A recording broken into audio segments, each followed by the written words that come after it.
पिछले कुछ दिनों में हिसार शहर के आसपास 2 बड़ी वारदातें हुई हैं।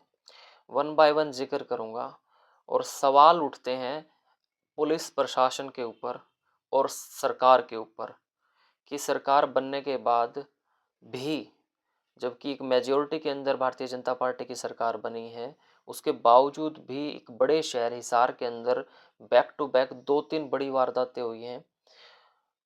तो ये घटनाएँ क्यों हो रही हैं?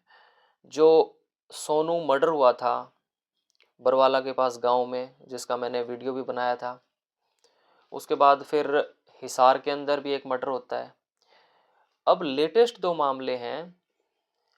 एक रेप केस का है, जिसमें बलात्कार के बाद मर्डर कर दिया जाता है 20 साल की एक लड़की का। काल्पनिक नाम मनीषा है, शेड्यूल कास्ट समाज से आती है। उसका रेप करके नहर के अंदर फेंक दिया जाता है, चंदन नगर की नहर के अंदर।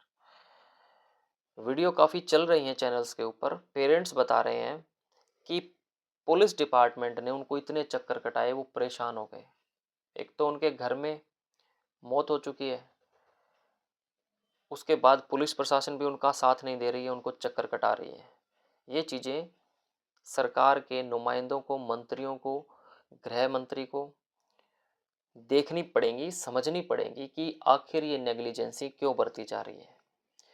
आफ्टर दैट हिसार के अंदर ही एक लड़की एसपी के सामने पेश होती है।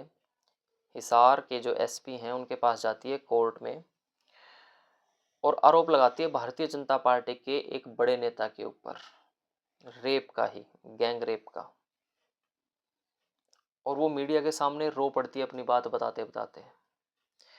अगर भारतीय जनता पार्टी के उस व्यक्ति ने उस महिला के साथ गलत काम किया है, तो इससे शर्मसार कुछ हो नहीं सकता। तुरंत उसके ऊपर पुलिस ने कार्रवाई करनी चाहिए और भारतीय जनता पार्टी ने तो करनी ही करनी चाहिए। इनफैक्ट रिकमेंड करना चाहिए पुलिस को, ये इंस्ट्रक्शन देने चाहिए कि तुरंत इसको अरेस्ट किया जाए और उससे पहले मामले की गहनता से जांच हो। दोनों मामले में, जो नेता है बीजेपी के, उस मामले में भी जांच हो और बिल्कुल तह तक जांच हो। अगर पाया जाता है वो दोषी, तो उसको सजा होनी चाहिए कड़ी से कड़ी। और सेकंड, जो ये रेप के बाद, क्योंकि परिवार वालों ने रेप के आरोप लगाए हैं, बाकी चीज़ें तो मेडिकल और पोस्टमार्टम के बाद ही पता चलेगा, लेकिन परिवार कह रहा है कि हो सकता है, उनको डाउट है। और अगर ऐसा हुआ है और जो करने वाले हैं, जो दोषी हैं इसमें भी, उनको भी सख्त से सख्त सजा मिलनी चाहिए।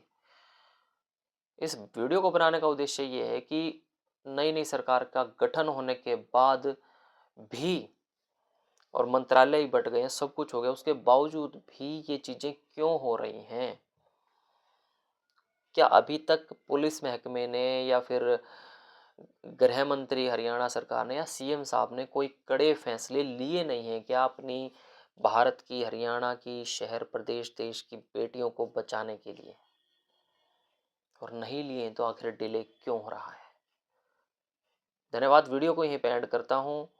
बहुत बड़ी घटना है ये, इस चीज़ के ऊपर एक्शन होना चाहिए। Thank you.